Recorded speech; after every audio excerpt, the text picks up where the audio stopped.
All right. Hello and welcome to the week number 6 of Einführung in strukturierte Programmierung or Introduction to Programming. I'm David. Hello, Alex. You are in a funny place today. Where are you today? Hi. Yeah, I'm at a funny place today. It's Thanksgiving here today, and I had to work, which is a bit unfortunate. But anyhow, I'm at a friend's place because he's with his family for Thanksgiving, and I'm taking care of his two cats actually. And so I'm here for 2 days, trying to keep the cats somehow satisfied and happy. And after the lecture, maybe you can play us a song at the guitar. Yeah, it's three at the same time. Yeah, perfect. That's what we want to see. Yeah, but I think we should start because we have to do a lot today. Right. And yeah, we talk about memory and memory management. And also, Michi and Julia, yeah, talked a little bit about this and already referred to us in most of the cases where they used pointers. And so I think this is last week we talked that this pointers is the second most important topic. So I think today must be the most important topic. What's your opinion on that? Yeah, definitely. So I think the last 2 weeks, so this week and last week, we have the main C things happening. And Yeah, Michi and Julia did a great job explaining pointers again so that we can focus today really on everything else with memory. exactly. So, but of course, let's take a short recap of last week. Mich and Julia talked a little bit about pointers, or not a little bit, very much about pointers. But just in case you missed it, we have a short recap now. So last week we talked about addresses in memory. So we have here just a normal variable, and we want to know where is or what is the location, what is the address of this variable, and we can use for that this address operator to get the address of a variable, and with this %p we can show the address. And then we went a step further and say, okay, we want now to print the value of this pointer. So we take the address of a variable, write it into a pointer. So a pointer is this integer star. This makes then a pointer to an integer. Then we can again print it. So we go this way. We have here once this my variable with the value of 42 and some address on the stack. And we have a pointer variable with the value or where its value points to the address of this variable. And of course, also this variable again has some address on the stack. So here we can then print the value of this variable. And another thing would be when we then dereference again this pointer variable. So the only difference here is the star here, which means that we can dereference this variable, and we go not only this step to go to the address, but then from this address to the value, and then we can print the value, which is 42. So this additional star only means we want to dereference it, and we want to go to this location and want to look into the value of what is stored there. Then we talked about call by value and call by reference, Alex. Yeah, What's I the think difference this is here? one of the most crucial parts with functions. Call by value means that we actually pass the value. So if we have on the left side the function swap and pass x and y, we don't pass the actual addresses, we pass the values of 5 and 6 to the function. And what's happening within the swap function is that there happens a swap actually, but it's never returned or stored somehow in x and y from main. And this is why we also introduced call by reference last week. And call by reference takes two pointers Actually we give the addresses to the swap function, and so it changes them right in the x and y from the main function. And this happens because we know the addresses, we dereference them like David just explained, and so we can change the value there as well. That's actually the idea of call by value and call by reference. A very, very important concept. So please keep that in mind, and you will need it in assignment 2 as well. Yeah, we also talked about functions and arrays. So we had this numbers array, and we have this find highest number function, and we handed over this array. And this array is, in this case, really just a pointer to the first element, and then we can access it, for example, like writing data at index 0, index 1, or so on. So we are passing here the address of the first element, and we can write this in 2 ways. So the first way, as we already have seen, like this index operator here. The other possibility would be using this pointer arithmetic, where we just use this data as a pointer to the first element, then increment this pointer by 1, which then is the 5, and then dereference it. But it's there is no difference between this type of writing and this, so this just 2 times this the same thing, and you can use both. Sometimes it's easier, maybe especially in the beginning, for me it was easier to use this notation, but the more experienced you are, maybe you getting used to also this pointer arithmetic notation. Right. Yeah, and we talked about the size of different data types. Characters, shorts, integers were always 4 bytes. And then we have long or float or double. And we talked about pointers, and that's really a rule of thumb.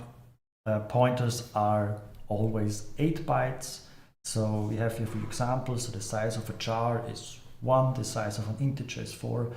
But you can write the size of an integer pointer or the size of a jar pointer, and the result would always be 8. That's very, very important to keep that in mind, because pointers are always 8 bytes. And we will have maybe also today a few things where we have to keep that in mind, because there are a few pitfalls where you can easily introduce errors when you're not, or when you use the size of an integer and not the size of an integer pointer, for example. Yeah, we have a short quiz now for you in the chat. So that's cool. We also talked a bit about strings, or strings is just an array in this case. So what do you think is the output of this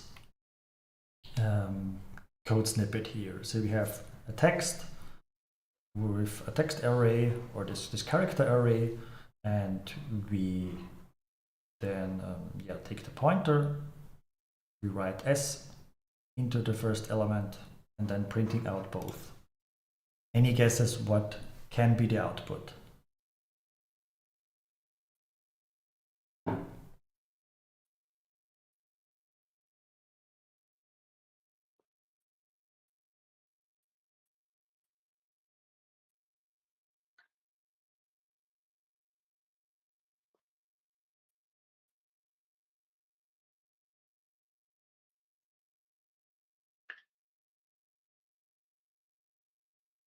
Okay, interesting. So SE, yeah.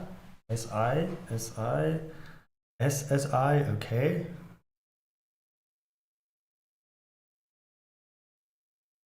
Interesting, yeah.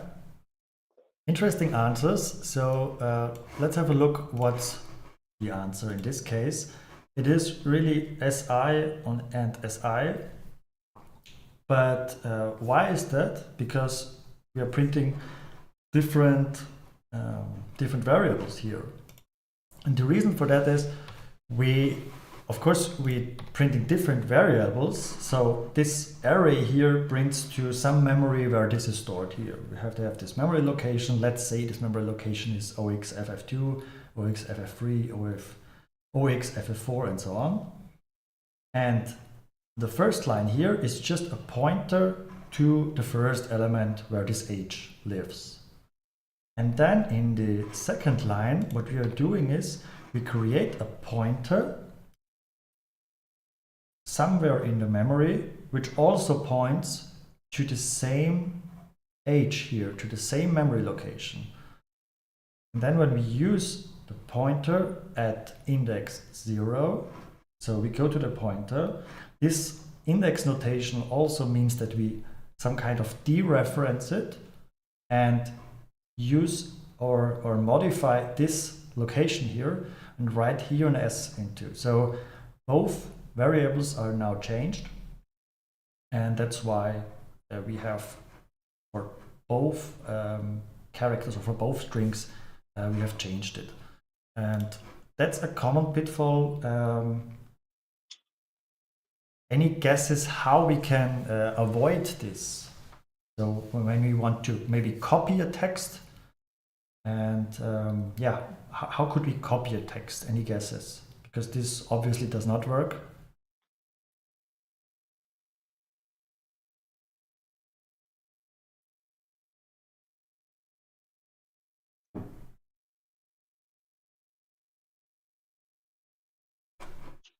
Yeah, I already see something that in the chat. So is something like str copy or strudep. Yeah, something in the stream library. There are a few functions which are really copying a string to another location, and then maybe if you use this, then you can have somewhere in the memory, for example here, you can copy each character into another location, and that would resolve the problem here. All right, we also, or that was it from the recap. We now want to introduce a little bit about additional data types. We talked about many data types a few weeks ago, and we have one specific additional data type which will come into into our minds when we talk about memory today. So this is very, very common data type, and it's called size t. Size t is like a special data type, so to say, for the size of a variable, but you can really just think of it, and it is really just an unsigned long. So maybe, or also, for example, the size of operator returns not an integer, but it returns a size of data type. And this size of is, as I said, just an unsigned long. But maybe you have experienced it on your own, because when you do something like this, you say size of and then an integer, and you store it maybe not in a size of, in a size t variable, but in an integer, and then print it, you will get a warning that this %d can only print integers, and this is a size t variable, so you should change it please to lu, which means unsigned long or long unsigned, and then it works without a warning. So keep in mind there is this size t, which is only just a number, a very, very large number, and it's used in many, many functions to iterate through loops or something like that. Or Alex, why should I use this in general? The thing with size t is it can just be positive, which might be a bit odd because an integer can also be negative, but we use size t mainly to get sizes of something, because the type is also called like size t. And what we usually need is when we count elements in an array or in a different structure, we want to use something that does not break, because when we're using an integer, standard integer, this can break, because if we go over the integer range with huge number of elements, we get some issues. And so that's the reason why in C we should always use size t for loops, for example, for loops, if we count something, because this is guaranteed that it stores the maximum of the objects that we can have in an array, for example. Yeah, so maybe in 99% of the cases an integer is sufficient, but it is just to be safe to use this size t variable, Right. and it's Right. As I said, in many functions they just use this size t, and I think we will also see today that some functions we will introduce today at memory management, they also use this size t. In the chat, talking about there, the user syntax just wrote, you need to include standard def, string, standard lib. I'm not sure if this is referred to size t, because size t is also in standard IO header, so you are perfectly fine when you use these things. The cool thing is, with many data types, functions, whatever, they're declared in different libraries. And if you check the reference, then you will see that, for example, size t is in all of these, and also standard IO.h. Right. Yeah, so now we come into our main topic today, which is about dynamic memory management. And that is maybe, as we said, the most important thing. And we need now, or maybe now, hopefully you see why you need pointers. So today in the practicals, I saw sometimes the question in the chat, why should I need pointers?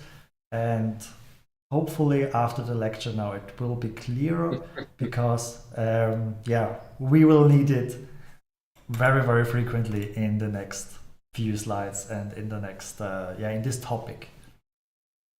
But before that, before we really come to the coding part, let's talk about memory in general a bit, because we already teased it a few times.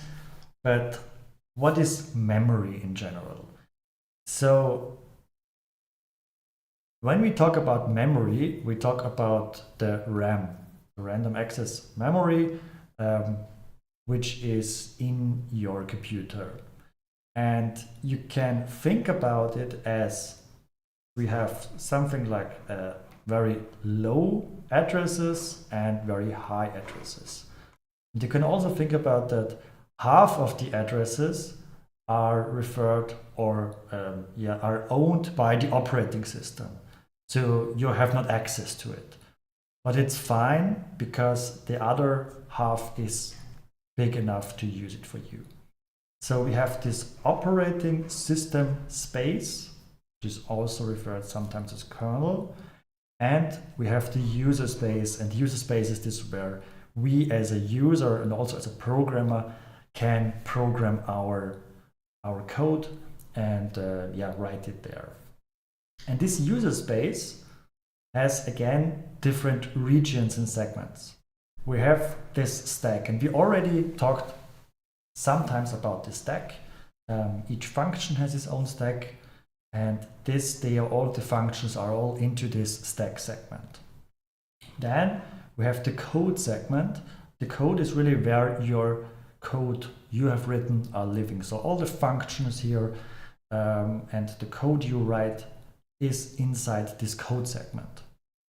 Then we have the data segment, which stores global variables and constants. And then the heap, the mysterious heap, maybe this is what we will talk about today. So in the heap, all the dynamic memory is stored, and we can use also not only the stack for our local variables, we can also use the heap for dynamic memory. I know you don't know now what dynamic memory is, but we'll come to that into a few minutes. But just keep in mind, when we refer to the heap, we mean the same as dynamic memory. So dynamic memory is stored on the heap. Heap is called in German, I think, Haufen. Yeah. Am I correct? Yeah. Which And is, I think this is a good term actually yeah, for this, because we will come to this today when we explain it a bit in detail, but it is just like a bunch of data. It's not that structured as a stack is. This is the cool thing with the heap. And yeah. even if you're more the visual type of learner, just check online, Google like stack versus heap, and then you will find usually a stack very structured, very pretty, and heap really just a bunch of data thrown in it. And actually, it's a bit like that. It is, yeah. But it's interesting because you really have to think about it as a programmer. You're not that guy that at the stack, it is on the stack. You need to manage it on your own. But we will come to that. Yeah. And also remember a bit from last week, we had this problem that we had a function which is called create array, and we handed over a number, an integer in this case. Then we create this array inside this function. By the way, we use here the size t data type. Then we write or initialize all this array here with zeros, and then we return it. And that was a problem. Why was Maybe this a just problem, Alex? a small two comments, the problem, and also one thing that we could improve in the program. Size t guarantees that we can count all of the data in the array. If we really want to be accurate and precise, then the length could also be a size t as well. I mean, we won't have this huge arrays today, but just to mention that this would be good if this is like the same then. However, the problem was with the array last week. When we return it, it's away. And I think we will go through this step by step and show you what's actually happening. Here we start where the error is. So we go into the function, and actually the function is called, and on the stack we will have the function, which is like a frame where everything that is like all the variables within the function are within this frame. And so we have the length variable. And if we go on, like at the end of the function, what will be there is the length, the array, and I. And everything is on the stack. So all of them are on the stack. The problem is now with return, I kind of close the stack frame, and then I'm back in the main. And if I would now access, or if I would like to access now this array, it won't work because I returned it and it's not on the stack anymore. And yeah, this is the problem here, actually. And as we know from last week, the compiler is very strict with these things and might say, okay, function returns address of a local variable. This local variable was on the stack. It was on the stack and it isn't anymore. And so you cannot access this variable. Yeah, so what we could do now actually is to put it on a different place and not on the stack. And this is when finally the heaps come into play. And we just have to slightly modify our function a bit. And yeah, how can we do this actually? As you see here, this line that we highlighted with the arrow, it says malloc, and this is a new term that we learned today. Malloc means memory allocation, and whenever I call something with alloc, there is malloc, there is calloc, there are a bunch of things that we will learn today. Whenever we call something called alloc, we get the data not on the stack, we allocate the data on the heap. What the compiler, the operating system, does now is the following thing. We want to have a bunch of data on the heap, and we have to define how many data we want to have. And the cool thing is actually we say, okay, we want length, size of int times data. That means if we want, for example, 10 an array with like 10 elements, then we just say 10 times size of t int, and so we are guaranteed that we have enough storage on the heap that we can put all the 10 elements in the array. And what we get as a return from the malloc function is a pointer, and the pointer to the place on the heap actually. Yeah, so that's the idea of what memory allocation is like, and then we can use it different or like similar here. We, as you see, go through the array, we initialize it with 0, and then we return it. And the cool thing is now we return the address on the heap, and the heap is persistent. So the stack will, after the function is called, will lose this stack frame. So we will lose create array, but what will remain is the space, like the memory that we allocated on the heap. And since we return the address, we say return array or error, and we return it and save it as David shows you with his mouse cursor. We will actually here return the address on the heap. I hope this makes any sense. We have lots of visualizations here today, but so that's the basic idea. We want to have space on the heap, and the heap persists, so it stays longer than actually the variable on the stack. That's the idea. So that's really the most important thing and the main thing of today. So maybe we can close, Alex, because you explained everything all right. So we were done now, right? Yeah, we're done. No, because we have, of course, a few visualizations how this really works. And if you don't get it until now, don't worry. We will come to that in a few slides or in the next slides, because dynamic memory is really the data which is on the heap. So we are not talking about the stack anymore. We are talking about the heap, and the heap, or the cool thing is that it stays when the function is over.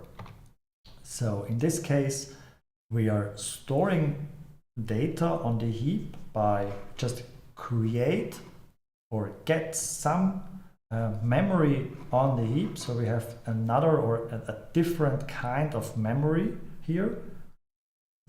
And we have a pointer, which is, in this case, I think we forgot this. This should be R here. In this case, it should be I.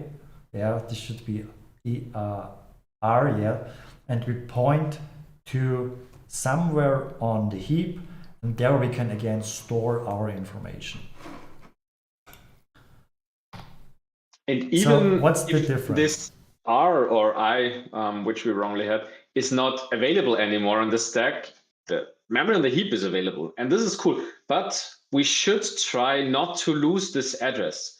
So that would be like very stupid if we allocate it, like if we return it here, like the address, but we never like store it somewhere else. Because as soon as we lose this starting address, or we lose our, actually we don't lose it because the memory on the heap is still there, but we lose our reference to this memory on the heap.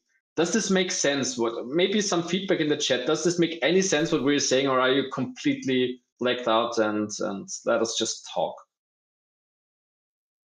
Just that we get a clear, like, or an approximate idea of that you are still there and at least got a bit what we're saying. So, we promise we dedicated this lecture hour just to make you this understandable. So today it's really just that you understand these things. Okay.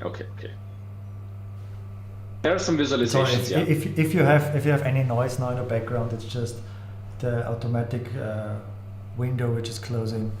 So it's too dark, and yeah, I think it should be over in a few seconds. I hope you can't hear it. Pointers scare me. Is that a feedback? So we try to make it as easy understandable as possible. Of course, we have to cover all the basics about pointers, but don't be scared about pointers. As soon or the more you do with it, the more you experience, the more you try to understand it, the more understandable, of course, it would be. So pointers is, as most of the things, just a thing you should or you have to try on your own, and then you will get used to it, and it will make sense, of course. Yeah, definitely. I didn't quite understand what malloc does. So we will come to that in also in a few slides, of course. This was just, we just want to put it onto the slides, say this is how it works, and we will show you in detail what is done in the background. Sami, yeah, there should be one, but this is where we just had snip. We cut that off. So it stays the same. So there should be a return, there should be some initialization. So this happens, but we out of design issues, or like we wouldn't get the whole function on the slide. We snipped that since we had that already in an earlier slide. But yeah, it should be there to get it returned. Yeah, and if we don't return it, it's a very common mistake, because then we have lost the pointer. Right. And if we don't return it, we cannot catch the pointer, and we have memory which is unreachable for us. And that's a big problem. Well, we will come to that. So as a little bit of summary, what the heap or what the heap in general is. So the memory on the heap is allocated during the runtime from the operating system.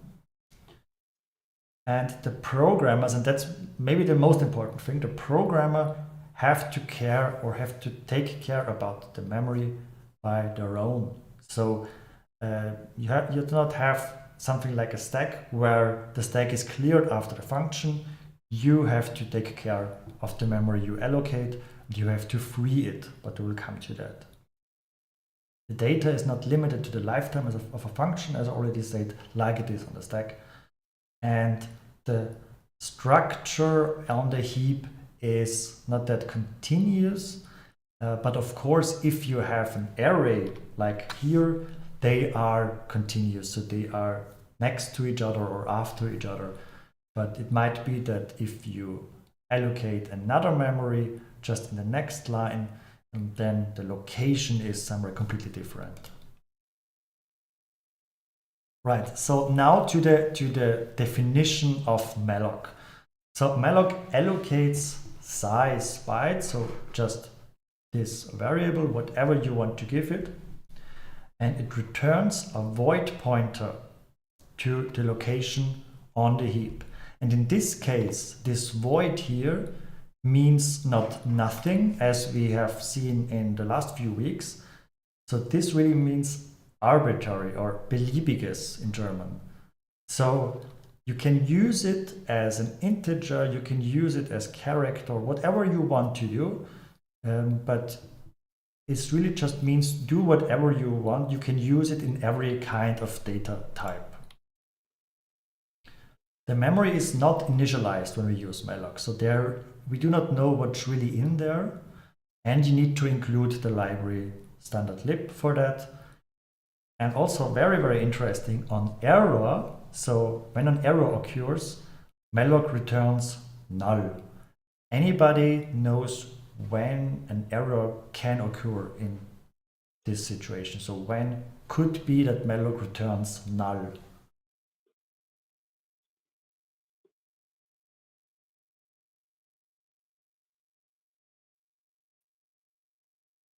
Any guesses?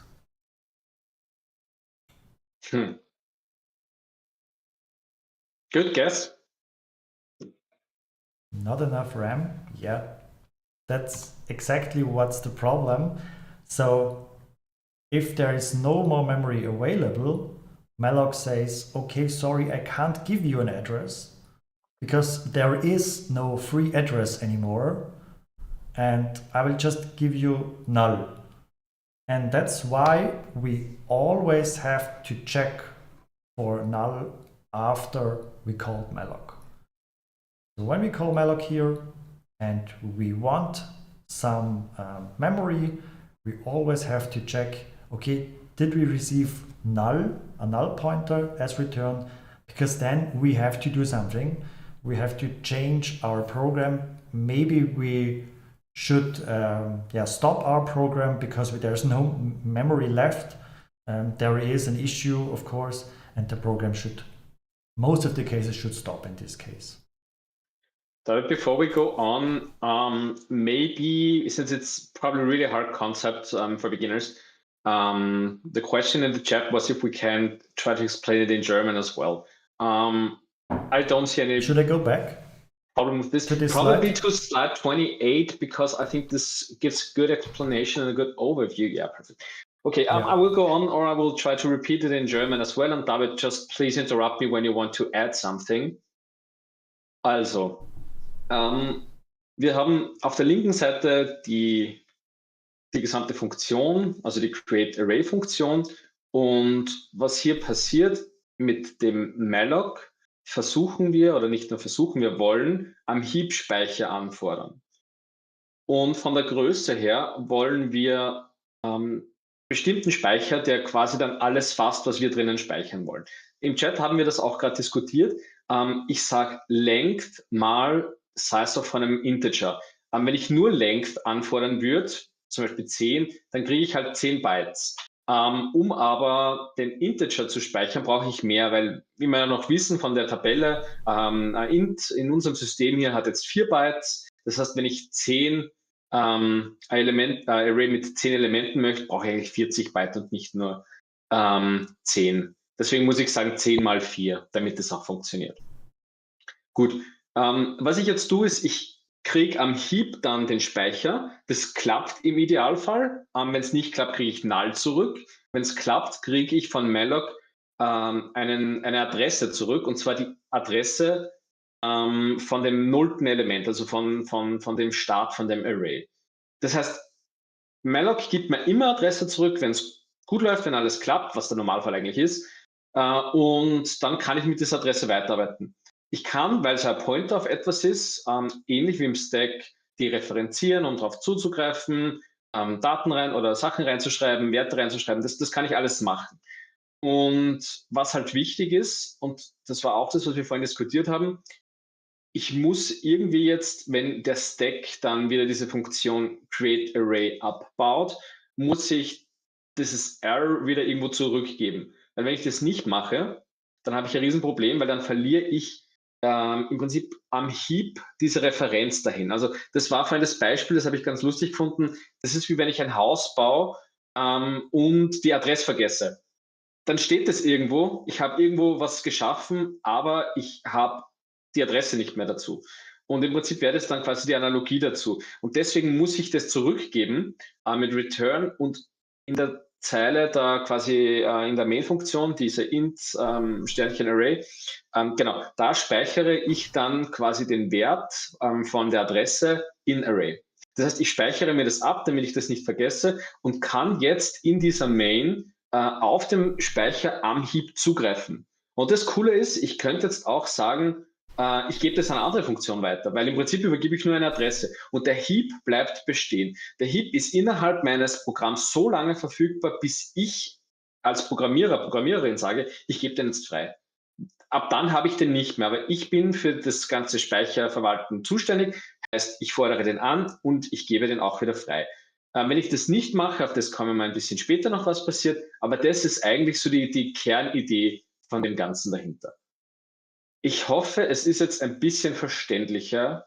Wenn nicht, bitte einfach nochmal fragen. Und wir haben jetzt, glaube ich, noch 30 Folien, wo wir dann das noch genauer spezifizieren und ein bisschen darauf eingehen und visualisieren. Und ich habe dann auch ein Tool, das ich euch nachher noch kurz zeigen kann, wo ihr ein bisschen herumspielen könnt. Und es gibt auch noch eine coole Überraschung für ein Tool, aber auf das kommen wir, glaube ich, ein bisschen später. Genau. Okay. Ja. So we will, I think we will continue now again with English, right? Yeah. Yeah. And as you said, Alex, we have now 30 slides, so the 30 slides and 30 minutes where we just want to talk about all the cases we've discussed now. So if there are any understanding issues, of course, it's clear you can't understand dynamic memory on one slide. We will come to that.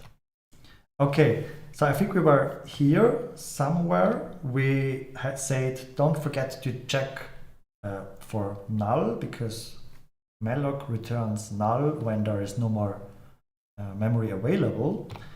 But there is also a way to do this specific part better, because we allocated memory, then we checked against null, and then we initialized all our memory we received with 0.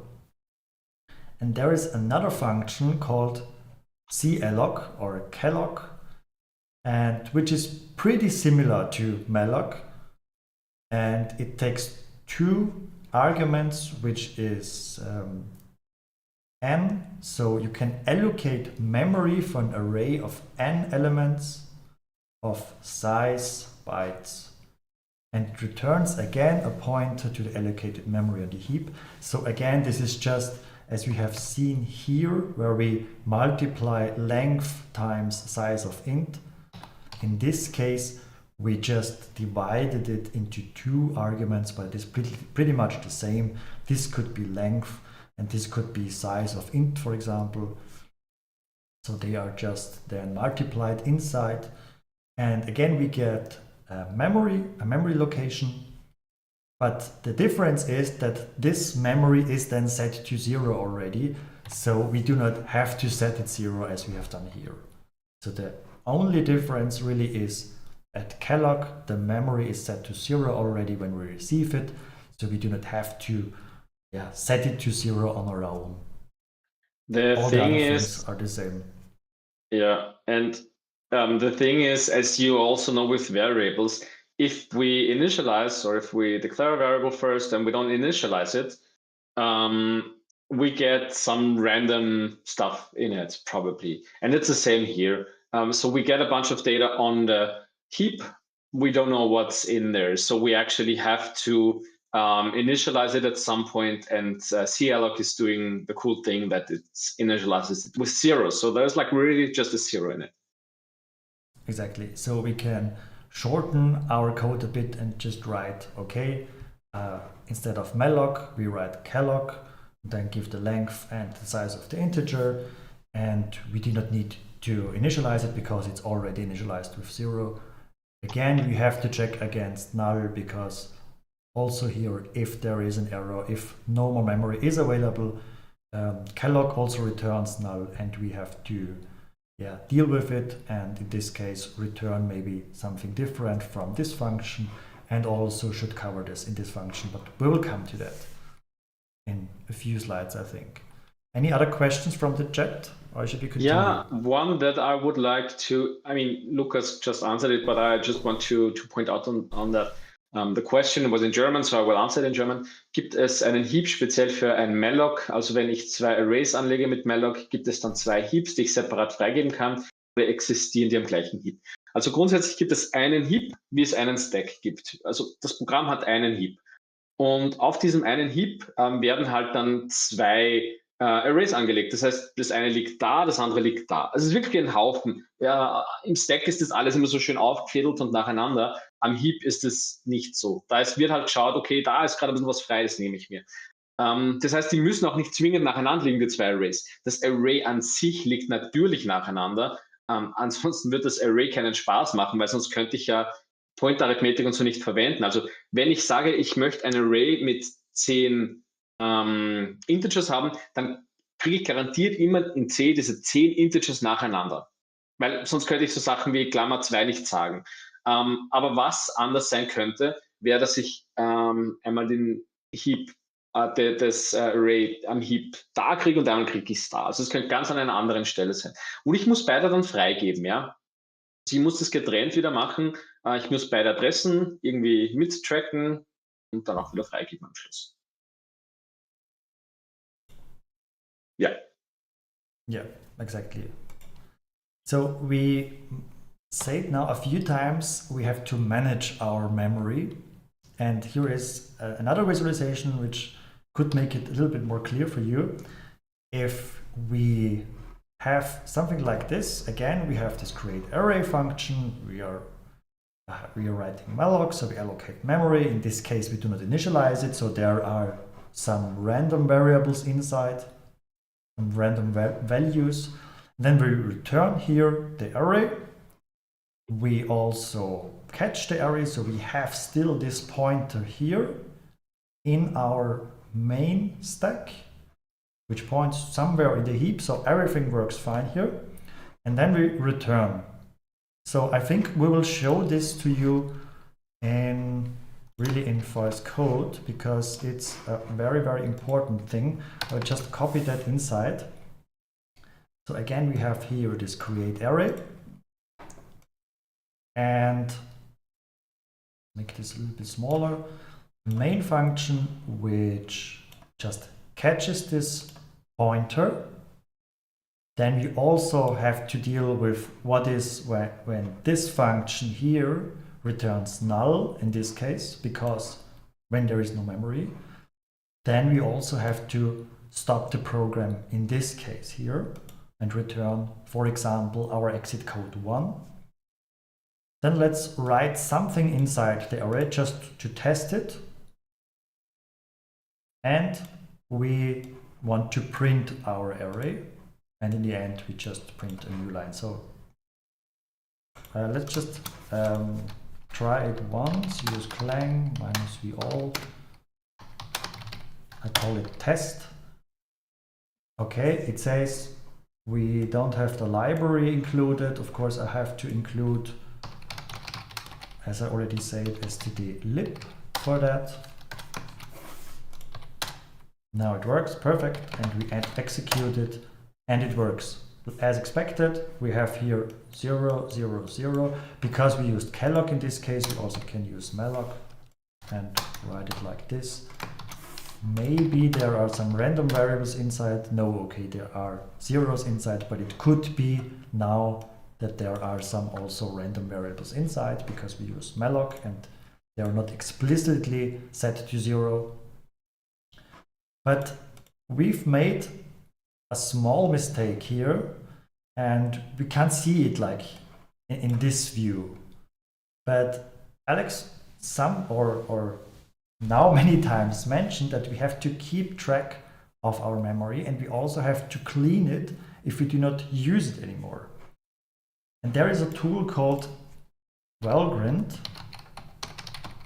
and you can really just type it here in the terminal, and then you can execute your program using Valgrind and write again as the same as here with this point slash, as you would execute it like this, and it will make a memory check for you. So of course the output is a little bit bigger, so we'll make this also bigger here. And you see here now a few problems, because this is only the output from this tool, and this is the output from my program. So you can see here 00040 is the same output as before, and the rest is really from the tool we have created. We see here some problems, and I don't think we have the time to get into detail of all of these problems, but the most important things are here. You can see that we have definitely lost 20 bytes in one block. And we also can see it something like, I think maybe we use malloc, because most of the problems here occur because we have uninitialized values, and these uninitialized values happen because we print something which is not initialized because we used malloc. So this is a perfect example why to use calloc in this case. So let's try it again with calloc. Compile it, and yeah, now it's a little bit smaller. So we get rid of many errors already just by using calloc because we have initialized it. But we have one problem left here, and here we can see rerun using leak check full to see details. Okay, so we rerun it with leak check full. We can see now a little bit more details, and we can, when we use at the compiling this -g compiling flag, we will also see even more things here using Valgrind. So this is the problem here. We have 20 bytes in one block which are definitely lost. At the create array in the testc file at line 6, we call calloc. So let's have a look. This is exactly here. So we call calloc here, but we lose this bytes. And we have definitely lost it at the end of the program. And that should not occur. Of course, I know this Valgrind tool is now completely new for you. We also have at the course website a description how this also works. So please have a look on that. And at the test report, you can also have a look at your Valgrind output. For assignment 2, it's very important that you also use this Valgrind tool. It is included into the test report and into the test system, but please have a look also into this Valgrind tools, because you will do something with memory at the assignments from now on, and you have to manage it on your own. So their example, something like this, should not be the case where you have something lost. You should have here really 0 errors. So there should be no error. And the solution for that, maybe somebody in the chat have an idea what's the solution? How can we solve this? The problem is that we lose memory. Yeah, I already had a good direction. So we've lost the memory space because we didn't set it free after we don't use it anymore, and it will still be set to this value until the end of the program. Yeah, and everyone, or like Jacob and Syntax and Felix mentioned already what we could do, free it. Exactly. And so we write here free. Yeah. Just have to free the value. Just write here free at this point. So maybe we can improve it and write it here, because as soon as you don't use the variable, or in this case really the array anymore, just write free to the pointer and it will automatically free it. So let's compile it again and use Valgrind, and then we can see here no more errors, 0 errors. We have total heap usage, we have 2 allocs, 2 frees, and 1044 bytes allocated. Interestingly, we have 2 allocs, but only we write 1. Any guesses why we have 2 allocs? So it seems that we have allocated twice, but we only have this calloc call here, so it's only 1 calloc call. Any guesses?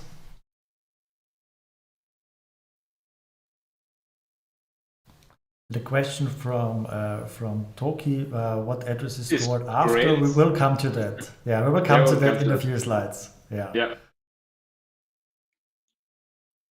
Aren't no, it's not. So really, this value here and this value here, they're really the same. So they're pointing to the same address. It is something which, as a beginner, you cannot know.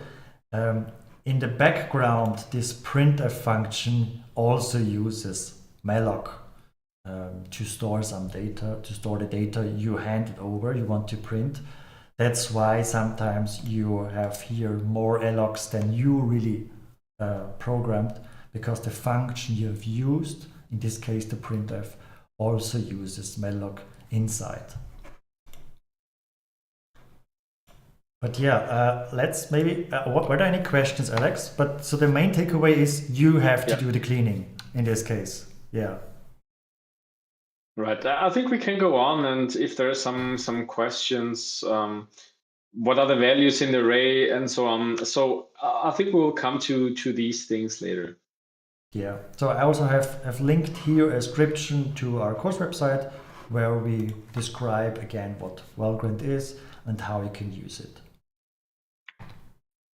And I think in the practicals next week, Michi and Julia will also talk intensely about Valgrind and memory. So And here now we have a good example. Yeah. Sorry for interrupting. Here we have a good example how this exactly works now. As you see here, sorry, the cats are laying in the sun. As you can see here, we have our stack, we have our heap, and when we have this line, and actually the create array function is already done, then we have the array variable which points to the memory on the heap, and after that line, we're doing the free. And the fun thing here is actually it's freed on the heap, so there isn't this place on the heap anymore, this memory. But what still is there is the reference to this address. But we don't own this address anymore because we're not in charge for what's on the heap now with this address. This might cause some issues at some point. So the question is now, can we still access this, use this? And the answer is kind of, but we shouldn't do that actually. Maybe we go on to the next slide. Yeah. What we see here is that we are having the function create array, and after that I have the memory address of the heap, which we get returned. So this is like the the array with the 5 elements. And after free, I would also have the same address. So the address won't change, but as I said already, I have some issues because I don't have this array in the heap anymore. And so when I actually do something like this to say on array with the index 0, I will write something, I will get some problems because then the compiler, or in this case Valgrind, says that I did an invalid write because I do a write operation on an area which does not belong to me anymore. And as you can see in Valgrind, it's actually the same address where issues are, which I had on the heap, but I don't have anymore. So this idea, or this what we're telling you or trying to telling you, has a name, and it's called dangling pointers. And actually, a dangling pointer is a pointer where still a reference to the heap is available, but the heap memory isn't available anymore. And so it is good practice to just set after free the address to null, because then something like that won't happen. Please be careful. Don't do this before you free, because otherwise you would overwrite the address and then the memory on the heap gets lost forever. Yeah. Did I miss something, David? No, perfectly. So I wanted to ask how can we avoid it, but you already mentioned it. So just and Toki also wrote that in the chat. Why isn't the address just set to null? Right, we just set it to null, then this won't happen. So here, after the free, we just say array is equal to null, and then we will have, it's not possible to do something like this here. Yep, right. Okay, so another cool thing about dynamic memory, as the word dynamic already might guesses, is that it's dynamic in the size. So what if we need more size or more memory? We have something, for example, like this. We have a text with a specific size, an array with a specific size, in this case 100, and we call fgets to just read from the user 100 byte. But what if we do not want to specify it's limited to 100 byte? Maybe we don't know how long the user input is. Maybe it can be 5, it can also be 20,000, I don't know. And the cool thing with dynamic memory is that we can use another function called realloc, and realloc changes the size of a current memory block you already have. So the first argument from realloc is a pointer to a memory on the heap which you already have received from calloc or malloc, and then you give the new size. So how big should it be then? The content, hopefully, because maybe there is some data inside already, the contents will not be changed. And if the size is larger than the old size, the added memory will not be initialized. So you can say, okay, I have now my memory with 20 numbers inside, but during the runtime of my program, or maybe the user said I want to put in another 20 numbers, and we don't know it when we write the program, but we can write the program in a way that we say, okay, if the user wants to input another 20 numbers, then we can call realloc. We enlarge this memory location, so we make it bigger, and then the user can input, for example, 20 more numbers. And if again the user wants to input 20 more, we can again use realloc and so on. So we can manipulate the size of memory we have allocated during runtime. And this is the main advantage, which we cannot do on the stack, because the stack is all the variables which are on the stack. You cannot say during you use this array, okay, I want to make it bigger now, because we only have this limited amount of space on the stack.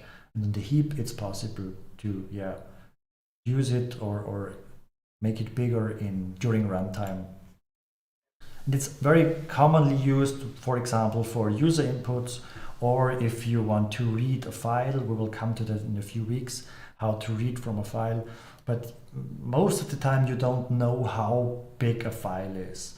Can be that there are just a few characters inside. It can be that it's a Wikipedia page from thousands of pages. I don't know. So you don't know in the beginning when you write your program how big it could be, what you want to read, but you can write it in a way that it dynamically can increase depending on the size what you want to read. Is that somehow clear, or are there any questions in the chat about that? Not until now. I think we're good with this explanation. Yeah. Perfect. Because we are a little bit short of time and we have a few slides left, but I think we will do it.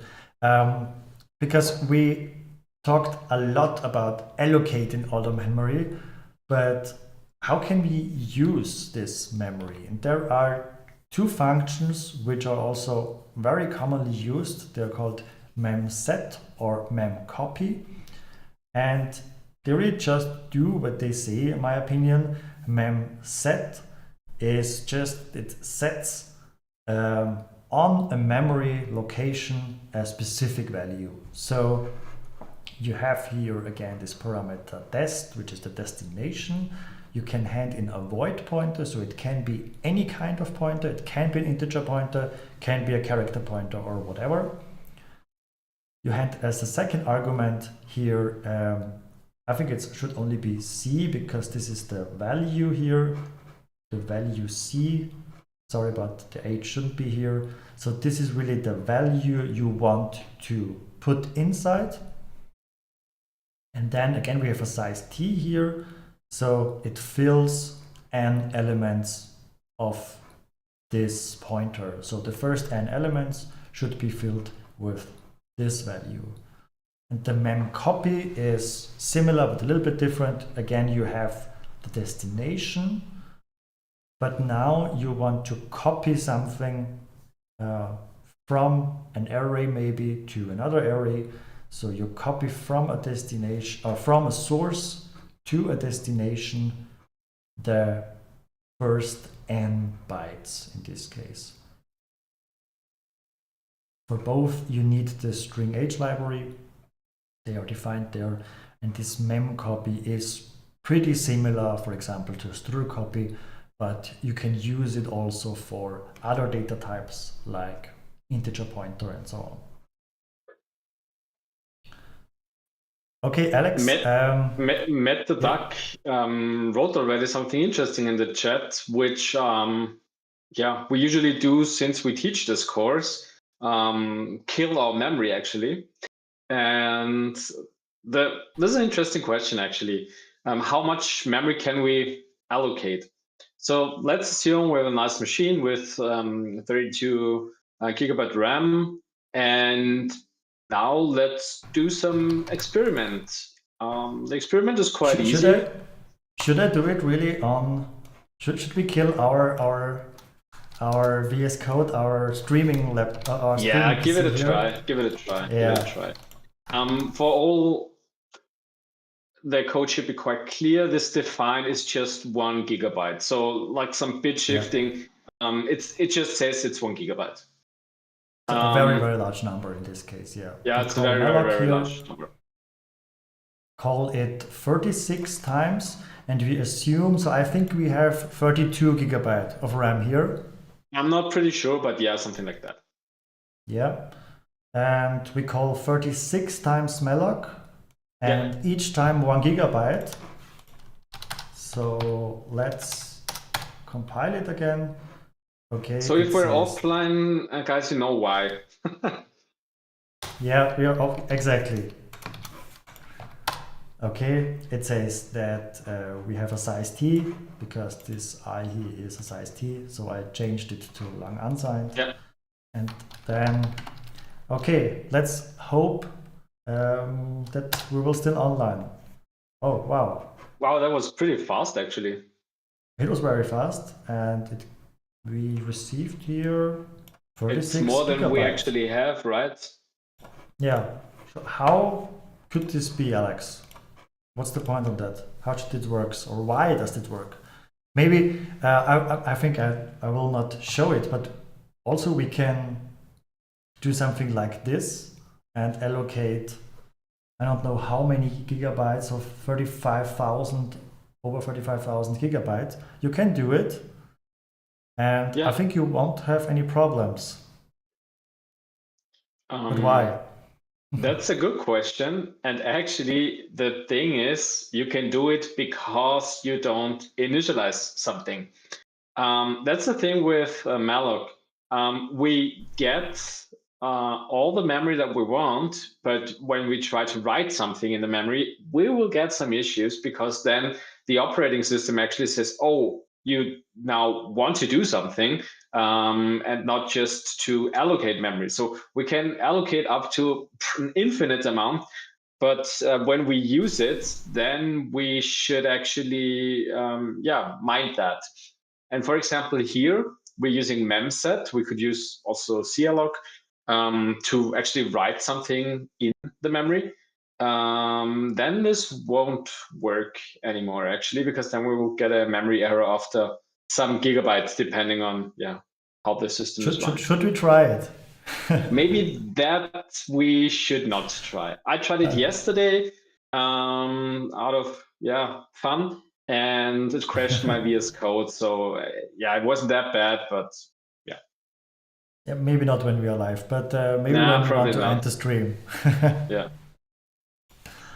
Yeah.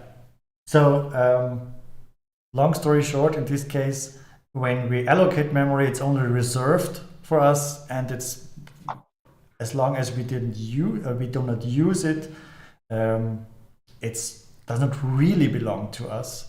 Only when we use it, the operating system says, okay, you really want to use it, I can't give you this. It's a little bit lazy from the operating system, but that's how it works. Yeah. Great. So 2 minutes to go. Yeah, I will. No problem for me. I will do it. Because we also already talked about this memory layout. So we talked about that half of the memory space is for our users. We have the stack, the heap, the data segment, and the code segment. We have in the stack the local variables, and we talked today mainly about the heap, which is the dynamic memory location. We have, again, this data segment where the constants and global variables are, and the code segment. And I want to show you a bit how this in a real environment works. So I have here this short code snippet, a small function which just prints something, a local variable here in the main function, some function on the heap. Of course, I have to check for null, but I'm running out of space here, so I kept it here. And then I just want to print my local variable, so the address of my local variable, the address in this case of the heap variable, because it's already a pointer, I do not need this symbol here. Then I want to know the address of this constant here. And I want to know the address of my function here. You can also do something like this. I want to know the address of my function. And as you can see, the stack is mostly somewhere very high, so 7FF somewhere here. The code is the lowest. It's not on 0x00. It is something like 0x55. Then there is just a small step to this data segment where are the constants living. And then again, not a small step, but on this address is where the heap, and between heap and stack, you can see this is a very, very large number. So sometimes the question occurs where couldn't it be that when the stack grows and the heap grows that they come together and crash? But this is theoretically possible, but not really, because there's so many memory locations inside. This cannot really work. But we cannot go into detail into this because we are over time, and also it's very, very interesting. You will see it and you will observe it in the third semester at system level programming. They will go deeper inside or in this concept of stack and heap and how they grow. So the main takeaway from today, in my opinion, is the difference between the stack and the heap. So the stack is until the end of the function available. The heap, on the other side, is available until you free the memory. It's not binded on the end of the function. And the usage, so most of the use cases for the stack is when the size is known, for example. So you know you have something like 10 variables you want to store, you can use the stack. But if you do not really know how much memory I need, or it is depending on some user input during runtime, then you will need the heap and you will need the dynamic memory to increase the memory you need depending on, for example, the user input. Last slide, Alex. What have we talked about today? Yeah, if we want to have dynamic memory, we should use the heap. And there are some functions that we can use, like malloc, calloc, realloc, and stuff like that. And if we want to keep track of our heap and manage it, there are also some tools like Valgrind, for example. that help you with that, help you with debugging. So this is really handy. And yeah, as I said, realloc can help you to get more or get less data on the heap, actually. Exactly. Yeah. One last question on the chat. Can I lose heap forever? No.